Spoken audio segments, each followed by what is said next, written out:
Alright, so without further ado, now the third match has finally really gone down to business. So we're gonna go ahead and quickly send over to the casters. Dax, guys, take it away. Right. Okay, so we do have what looks to be the cannon first, which, no surprise there. I do want to kind of go slightly more in depth onto the Braum Alistair bans, though. It feels like Dejiwo consistently plays those, front beefy CC type champions in the support role. So taking that away from Dejiwo, it just feels like, Liyab just felt too much pressure from the the beefy frontline support. They couldn't get to the backline. They couldn't make anything happen, and just everything was blocked. You know that feeling, right? It's like, I can't do damage. It's always there. Stop stunning me, please. It's about to happen eventually, but also I'm looking at the other side. I'm seeing a Malphite potentially getting picked up, also with the good solo. Oh wait, no, maybe no.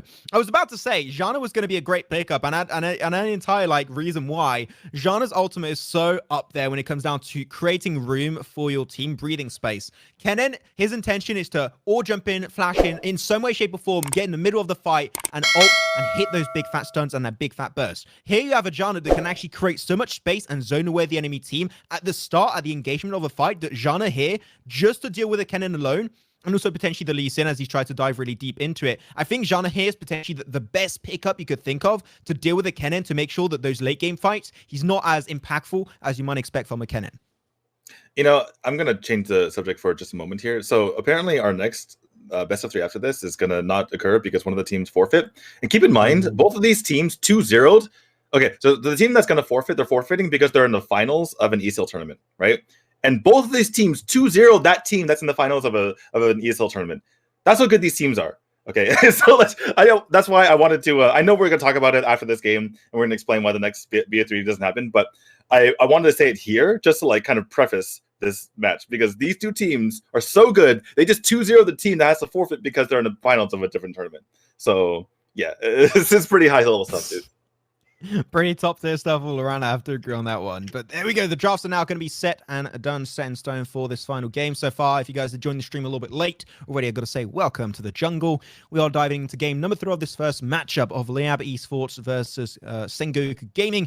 And so far it is 1-1. First game was won by Liyab, as we did have a weird composition, I might say, coming on through from Sengoku. And the second game was won, I got to say, pretty damn dominantly by Sengoku Gaming themselves. They had an absolutely top tier composition on their side. But now game 3 is coming all down to this. As I said earlier, this is the tippity top of the iceberg, the tippity top of the mountain. And it's all coming down to this. As here we go, we are on the Wildrift once again and seeing who's going to be taking this final game. Did they just bait? Did Sengoku bait Liyab into taking Janna? Because they were hovering Janna. They did, and then yeah. And then Liyab was hovering Malphite, but then they took Janna, and then Sengoku took Malphite at the end. So it's like, did they just bait them to take? That's really funny. So they got who they wanted in the other roles, and they ended up picking Malphite in the end. And the other funny part about that, is that we were talking about how Dejiwo loves to play his big beefy supports, and most of the big beefy supports were gone, at least the top tier ones. So he's just like, well, I don't care if he's not really that much of a support, but I'm going to go with a big beefy guy, and we just pick the Malphite. Let's do that. Yeah, fair enough. I mean, I also really enjoy it because you want something to be able to follow up with the Kennen, right? Because Kennen, sure, he can undive and get that big ultimate, but Kennen is still relatively squishy when it comes down to it. So you want to make sure that you can still back him up in some way, shape, or form with some CC to make sure that he doesn't get bursted in a single second, and you can actually buy some time for him. And also, Malphite ultimate followed into a Kennen stun ultimate, that. There's a lot of synergy coming into it. So I think that overall their composition is a pretty strong one. And I think that if they execute it pretty well and do not fall behind when it comes down to it in the early game stage, I do think that they're still in a really good draft position to take this series 2-1. Yeah, if you look at the rest of the team, right, it's like a Lee Sin who kind of just jumps in and does stuff on his own. You have the Jin and the Orianna who kind of sit back and deal damage, but not necessarily part of a one-more combo. But, perhaps you can say that about the ult from Orianna there. But, they don't really have the engage to kind of pair with the Kennen, like you say. So I definitely agree that they needed something to pair with the Kennen to kind of maximize the ultimate that he has. I'm also talking about draft. What I think is also that we're talking about the Malphite a lot, and I think there's also another reason to not only just follow up in the fights with the Kennen, but also Malphite, for a lot of reasons, is a really good matchup into Miss Fortune, because Miss Fortune is known as one of the most annoying poke early game characters in the ADC position. And the thing is, Malphite has his passive that every few seconds he'll get, a big beefy little shield for himself and allow him to actually tank up for the Jhin. So it's also a good matchup for the late game to pair up with the Kennen, but also just in general to deal and negate that poke-in with the ricochet from the Misfortune. So I think overall, there was a lot of thought process put into it, and why they did not go for Janna. As you mentioned earlier, they forced the Janna, I have the impression, in the draft onto the side of Liyab, which unfortunately now at this early stage, Janna's not going to be all that useful until like very late into the game, which should give them the advantage early on to maybe get some early frags or at least get a CS lead in some way, shape, or form. Wait, did you catch who died? I saw that a Gragas got picked off, but was there a trade in kills People earlier? die? I didn't see. It's been now it's 2-1, and I think that Vi. Wait, what just happened? I'm so confused. Right now. I can't read the numbers up there. I can't read the numbers. This it looks it's Minecraft. It's 2-2 currently. It's 2-2 currently because Kennen just died to the Olaf. Actually, well, the gank coming on through, gonna have a bullet time coming on through from Gambit. Unfortunately, not gonna get an insane amount of damage. The gank comes on through, creates a little bit more breathing space for Liyab, but unfortunately, that gank is not gonna be rewarded whatsoever. Just now, they can shove that lane in the tower and get some extra CS denied away from the side of Sengoku Gaming, hopefully. Yeah, Liyab really fighting back here. They were earlier on when we were talking, Sengoku just kind of randomly roamed around and just picked up a Gragas kill. And this time, I believe there was a gank from Sengoku and they lost the 2v1, right? They had their own player picked off in the Kennen there. So Liyab actually fighting back and kind of outplaying Sengoku in this earlier game, at least in these small skirmishes. Very well done by them. Overall, they are off to a really good start. 2-2 so far. The CS lead has got to be down to a minimum, I believe. 10 seconds before the first Drake, which is going to be an Earth Drake, is going to be spawning on the map on the Rift. And potentially going to be denied. I mean, Lee Sin's already really close by. He can try and get some good information. I don't think he's going to go for it initially early on. But we do see Jhin coming up. He could try and go for full push, but the information, they do spot a ward in the bush, so they're going to make sure that they cannot go there just yet. But I'm seeing a lot of people rotating towards mid, but unfortunately, there's no one to gank just yet, so that's a lot of precious time wasted, unless they're focusing on the fight, on the Drake itself, because they are down there as a 5-man squad, D2. Oh, yeah.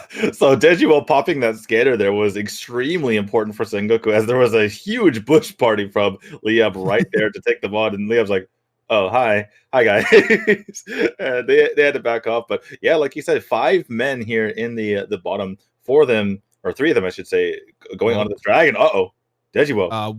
Why are you there, Malphite? I don't know what's happening there, but you know what? He's going to get absolutely pulverized down to the ground. Olaf is like, get away from me. What's CC? I do not know what CC means. As now Jhin from a distance coming in with a nice curtain call, trying to get a few frags if he can. Janna tanking it up with some nice heals dashed the way of the team, so it's definitely going to be impactful. But yeah, Malphite, what happened there, boy? What was the issue? Well, he is in support, so he is trying to, it looks like, kind of scout for his team, maybe zone them out, and there was 3 members of Liyab in the bush, so I can't really blame the Malphite all that much, but he does go for the ult here.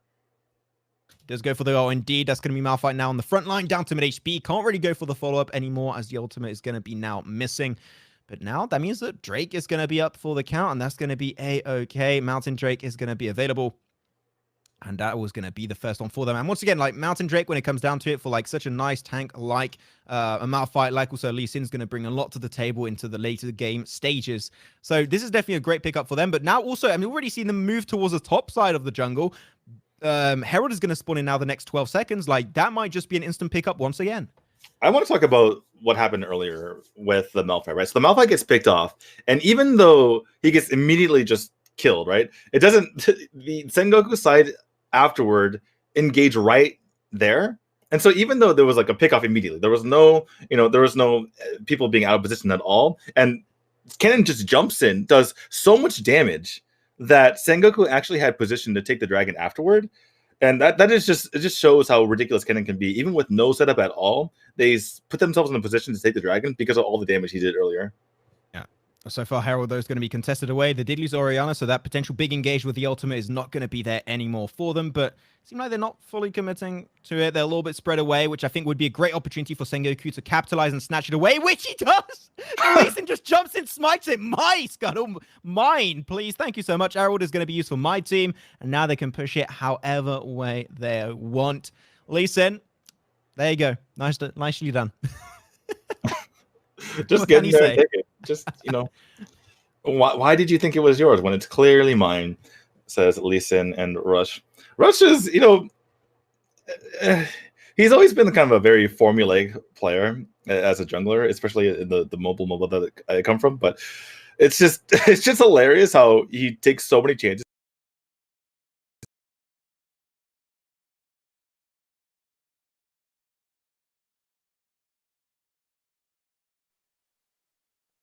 A little bit of technical issues there, but don't worry, we're resolving it, and then it should be coming online shortly after.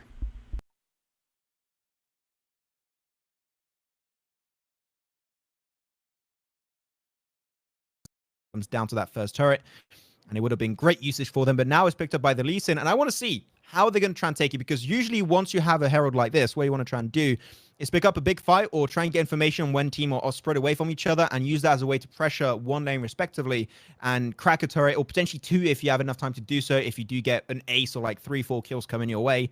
But so far they are very spread away, as a big fight towards the Dragon Pit might be happening, but seems like Liyab are just not quite ready for an engagement right now. I just find it so hilarious that Sengoku is down in kills, and in this game more so than even other mobile games, the devs have made sure to put a high priority on kills, right? It's very difficult to hold a gold lead when you're down in kills, and yet Sengoku have managed to take both objectives and be, in a good spot. Map-wise, they're always kind of on the aggressive, always pushing Liyab back, and that's being down 2 kills. I just find it so impressive the way they're able to kind of manage this game, despite the fact that, Liyab have found success in jumping them. I fully agree. Like, they're definitely holding on really strong. Like, a 2-kill lead also is like really not all that significant when you think about it. Mainly in the early game stage, what you're looking out for. Hey, on the ladder. On the ladder, that's GG. That's surrender time. Yeah, that's like FF, dude. Get out of the game. We're going back in lobby. We restart. Let's go. Get me out of here. Which, like, hey, no, I'm a support main. Usually, this is the point in time where, like, hey, support diff. I'm just like, bro, come on. Like, you died twice trying to, like, dive tower, and you were, like, level 2. But fair enough. I get it. It's understandable. But seriously, this is so relatable, right? We're relatable. on ladder, and even in some of these competitive games, a 2-kill lead, sometimes it just snowballs into oblivion, right? And then the other team tries to take a terrible team fight, and yeah, this game couldn't be any farther from that in this instance. Right.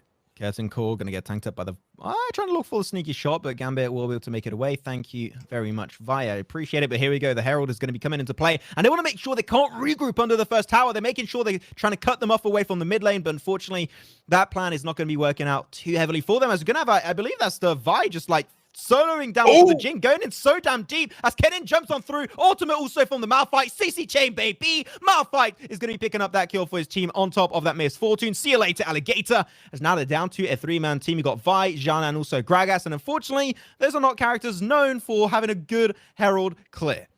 Oh my goodness. Sengoku played that so well. The bait was on. They knew that Liyab was trying to be super aggressive this game. And look how much Liyab gets split here, right?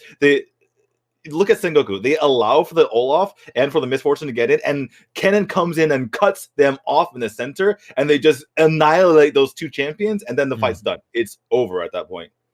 I gotta say, I'm gonna call that a throw from the Vi. I don't know what the overall intention was there to try and pick up onto the Jin. You know that characters were still on the river on the other side, down south of your position. And the moment you were gonna try and go on Jin, you were gonna get like sandwiched up. And I think that at that point, the rest of the team of Liyab must have been, he threw that fight. We let him die solo. At least we remain as a 4-man team, and we can clear Herald that is currently pushing through mid, by the way. And I think that was definitely like a mistake that led into another mistake that at the end of the day, Sengoku Gaming were like, 3 kills? Hell yeah, give me those. I'll take it any day of the week. And now it's down to 5 to 5. I think that the Kennen cutting off everyone was a huge deal though, right? Yeah, because you saw everyone running in, you saw Liyab like go, and then Kennen's like, no, stop. you guys go that way, and unless you want to run through a literal lightning storm, you guys can just back off for a second here. Like, it's just overall, like, Sengoku are playing so damn good. Like, what can you do? Their macro is just so on point. Their synergy, their shot calling is absolutely top tier. I do not know who the IGL is for the team. I don't know if you even know that, D2, but like the IGL, whoever it might be for Sengoku Gaming, knows what he's doing. He is in a role that suits him perfectly, and I would love to see more of him coming into the potentially official esports scene in 2021. I'm showing my noob side. I don't know, what does IGL stand for? Sorry. IGL, in-game leader. He's like the one who does the shot calling and shot does the caller. calls of the Okay. team. I'm sorry. Shot caller. Yeah, it's cool. Hey, IGL shot caller, same thing is all good. Potato, patati. No, that's not how you say it, but same thing. Looks like Liyab's getting jumped upon. Ooh, hold the phone here. Gambit having fun with some explosive seeds over there, but you know what? They're going to get pummeled pretty heavily. Vi is going to be down once again. Vi, like, having a little bit of a jungle diff in this game so far, I'm not going to lie. As Gambit is just going to try and push in mid, not doing too much for his team, unfortunately. As now bot lane is going to be indeed losing that initial turret. Baron is up for the taking, and seeing how strongly they've been going so far, Baron might be a good decision to go for here. Yeah, just to get back to your your point, I believe that 3 members of Sengoku are Japanese and 2 are Korean, so it might just be like they have all really good game sense, and then when the shot calling is just like Jenna, misfortune, or something like that. I don't know. I've seen that happen before in these teams that have mixed. Oh my goodness. Now you would be misfortune. No, Zhana. And there you go. Zhana's down. That's going to be a nice kill for them. Unfortunately, Vi once again caught out of position. Curtain call coming on through from none other than the Jin himself, as Gambit might be taking another bullet. Oh no. That 4th bullet. 1, 2, 3, 4. Get out on the floor. As now Rubixx going to try and make it away. Gragas going a little bit too deep in that one, but no, he flashes through, forcing the Vi out of her own position, out of her base. And now she's just like, well, I'm kind of in a really scary position. I'm going to be taken down. 2 frags coming on through. The support and also the jungler are out of commission, as same for the ADC. And this is just Sengoku now. They were like 5-3. They were a little bit behind at the start, but now they're just coming back strong. And 7-1 for the Orianna. She is popping the hell off. I was just about to comment that Misfortune shouldn't get debated into this curtain call here. Let's take a look at it once more, right? So they're fighting here, and you see the Lee Sin looks like he's low, looks like he's vulnerable, right? Yeah, it's like no, there's a curtain call, and there's an Orianna there. He had no way out because Lee Sin was playing that so well because he was just forcing on the outskirt, and he was like, well, or I go into the Lee Sin and die, or I go on the outskirts, be really predictable and hit that 4th bullet and die. He had just like both options. I was going to die anyways, but also that flash coming out from the Gragas, like forcing out the ultimate of the Vi outside of her base was like really well played from Gragas. I don't know if it was intentional, but if it was, that was allowing them to pick up a double frag in that fight, which at the end allows them to get even more map pressure and now take the Baron. Yeah, it was just so funny, them kind of pulling the Vi out of that situation. And they're just in a dominant situation right now. They have the Baron. They're pushing out into these. They're pushing out these minion waves. There's not even. They barely even have any of their turrets taken. This is about as dominant of a. I think it's a 9-3. It says as you can find.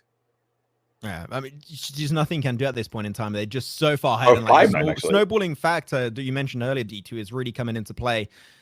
So now they're going to try and pick up. So, like, even if they just can't find the kills, look at them. They're just getting bullied. Curtain call once again coming on through from the Jin. Can you find a frag? That's going to be a no, unfortunately, but it still creates a lot of zoning potential for them. The bot turret and also the mid turret are now cracked down. The big wave is coming on through. They still got the Baron buff. Olaf is like, I'm going to backdoor, guys. I'm going to make it happen. But unfortunately, that's not how you play the game. And the base goes down. The Nexus is shattered to pieces. And so are the hopes and dreams of the side of Liyab as they go out 2-1. 2-1 coming the way of none other than Sengoku Gaming. GG well play. What a game. What a series that was.